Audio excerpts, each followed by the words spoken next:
Praise lord, హల్లెలూయా. దేవుని స్తోత్రాలు. మీ అందరికీ వందనాలు తెలియజేస్తున్నాను.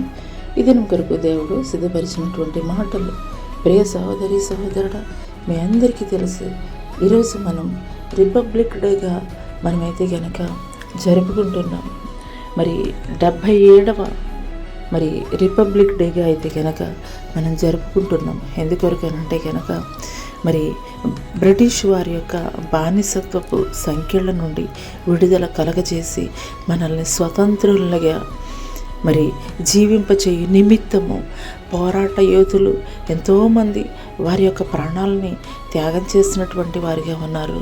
మరి మొదటగా చెప్పాలనంటే కనుక మహాత్మా గాంధీ గారు, ఆయన క్రీస్తు కలిగినటువంటి మరి మార్గాలను ఆయన అనుసరిస్తూ నీ కుడి చెంప కొట్టు, వానికి నీ ఎడమ చెంప కూడా చూపెట్టు అన్న రీతిలో ఆయన మరి స్వాతంత్రాన్ని ఏ రీతిగా ఆయన సాధించారు అని అంటే కనుక ఆయన మౌనము ద్వారాను, ఆయన ఏది కత్తి లేదంటే కనుక ఆయుధం అయితే కనుక చేపట్టలేదు. యేసుక్రీస్తు ప్రభుల వారు ఏ రీతిగా తన తండ్రి చిత్తాన్ని నెరవేర్చి పరలోక రాజ్యాన్ని ఈ భూమి మీద స్థాపించారనంటే కనుక ఆయన మరి తనని హింసించేటువంటి వారి కొరకు, తనని మరి గాయపరిచేటువంటి వారి వరకు కూడాను ఆయన వీరేం చేస్తున్నారో వీరు ఎరుగరు, క్షమించు అని ఆయన తన యొక్క దీనత్వం ద్వారా, ప్రేమ ద్వారా అయితే కనుక ఆయన నడయాడి మనకు ఒక మార్గం చూపించినటువంటి వారిగా ఉన్నారు. అదే రీతిగా గాంధీ గారు కూడాను మరి కేవలం ఉప్పు సత్యాగ్రహం ద్వారాను ఆయన ఒక ఆయుధం చేపట్టకుండాను మనకు స్వాతంత్రాన్ని సాధించినటువంటి వారిగా ఉన్నారు.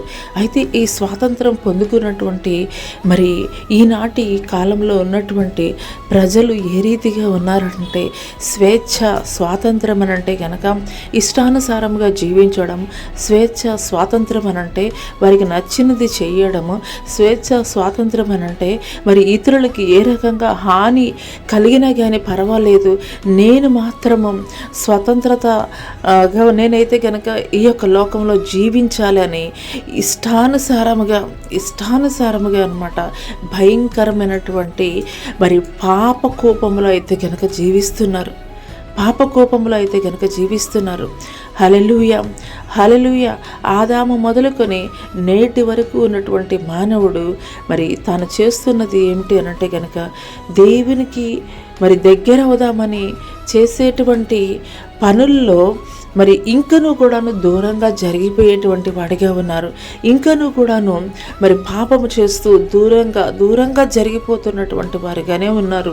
అయితే మరి క్రొత్త నిబంధన గ్రంథంలో మనం చూసుకున్నట్లయితే కనుక యేసుక్రీస్తు ప్రభుల వారు మరి తండ్రి ద్వారా పంపబడి ఈ లోకానికి నరావతారిగా ఆయన 33.5 సంవత్సరాలు మరి ఏ రీతిగా మనం నడుచుకోవాలో ఒక మార్గాన్ని అయితే కనుక చూపించి సిలువ మ్రాను మీద ఆయన బలియాగముగా ఆయన మరణించి ఆయన తండ్రి కుడి పార్శ్వన మరి ఆసీనుడై ఉన్నటువంటి వాడిగా ఉన్నాడు. హల్లెలూయా.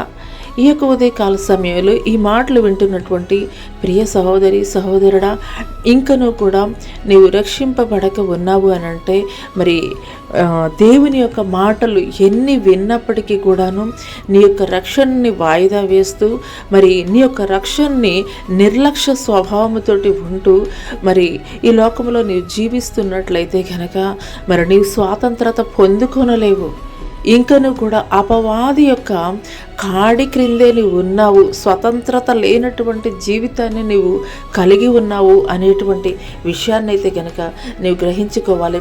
అందుకొరకే మరి గలతీయులకు రాసినటువంటి పత్రిక 5:1 చూసుకున్నట్లయితే ఈ స్వాతంత్రం అనుగ్రహించి క్రీస్తు మనలను స్వతంత్రులుగా చేసి ఉన్నారు, కాబట్టి మీరు స్థిరముగా నిలిచి మరలా దాస్యమను కాడి క్రింద చిక్కుకొనకుడి. హల్లెలూయా. యేసుక్రీస్తు ప్రభుల వారు మనందరి పాపశాపముల నిమిత్తము ఆయన సిలువ మ్రాను మీద ఒకే ఒక బలి అర్పణ సమర్పించినటువంటి వారిగా ఉన్నారు. కాబట్టి రక్షింపబడినటువంటి నీవు ఇంకా క్రీస్తుని ఎరిగి కూడా రక్షింపబడకుండాను ఇంకనూ కూడాను బయటే ఉన్నటువంటి నీతో కూడాను ఈ యొక్క ఉదయకాల సమయంలో దేవుడు మాట్లాడుతున్నారు. మనకి స్వాతంత్రాన్ని దేవుడు అనుగ్రహించాడు. ఏ స్వాతంత్రం అని అంటే గనక క్రీస్తు యొక్క ఉద్దేశాలు, క్రీస్తు యొక్క ఆలోచనలకి లోబడి నువ్వు స్వతంత్రంగా ఆయనతో కూడా సంభాషించే నిమిత్తము, ఆయనతో కూడా కొనసాగేటువంటి స్వతంత్రాన్ని అయితే కనుక దేవుడిచ్చాడు. ఏ యొక్క శాపము ద్వారా ఆదాము అవలు దేవునితోటి మాట్లాడలేనటువంటి స్థితిలో, దేవునికి దూరం అయిపోయి గెంటివేయబడినటువంటి స్థితిలో ఉన్నారో, మరలా ఆ యొక్క సంబంధాన్ని మరలా దేవుడు ఆయన యొక్క విలువైనటువంటి ప్రాణాన్ని శిలువ యాగముగా మార్చడం ద్వారాను మరలా ఆ యొక్క సంబంధాన్ని అయితే కనుక దేవుడు మనకి దయచేసినటువంటి వాడిగా ఉన్నాడు. కాబట్టి రక్షింపబడినటువంటి నీవు ఇంకను కూడాను ఆ స్వతంత్రాన్ని పొందుకొని స్థిరముగా దేవునిలో నిలిచి ఉండేటువంటి వారముగా ఉండాలి. మరలా ఆ యొక్క పాపంలోను మరలా ఆ యొక్క శాపం అనేటువంటి కాడి క్రిందకి నువ్వు వెళ్ళొద్దు అని దేవాది దేవుడు తెలియజేస్తున్నాడు. రక్షింపబడినటువంటి వారు మరి అపవాది యొక్క కాడి క్రింద ఉండొద్దు.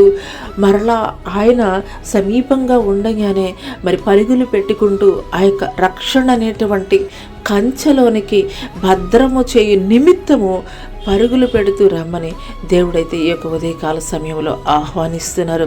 హల్లెలూయా. ఈ యొక్క ఉదయకాల సమయంలో ఈ మాటలు దేవుడు నా కొరకే మాట్లాడుతున్నారని నీవు విశ్వసించగలిగినట్లయితే, ఆనాడు మరి బ్రిటిష్ పరిపాలన క్రింద ఉన్నటువంటి మనల్ని మరి ఎంతోమంది వారి యొక్క ప్రయాస ద్వారా మనకి స్వతంత్రత అయితే కనుక ఇచ్చినటువంటి వారిగా ఉన్నారు. స్వతంత్రత పొందుకున్నటువంటి మనము మన ఇష్టానుసారముగా మరి లోకేచ్ఛలు నెరవేర్చు నిమిత్తము కాదు, కానీ దేవుడు చేసినటువంటి శిలువ బలియాగాన్ని జ్ఞాపకం చేసుకుంటూ మరి సమయం ఉండగానే, ఆయన మనకి సమీపముగా ఉండగానే పరుగులు పెడుతూ ఆయన ఆ యొక్క రక్షణ అనేటువంటి కంచెలోనికి ఆయన చేతిలో భద్రము చేయ నిమిత్తము పరుగులు పెడుతూ వద్దాము. మరి అట్టి కృప దేవుడు మనకి దయచేయనుగాక. ఆమెన్.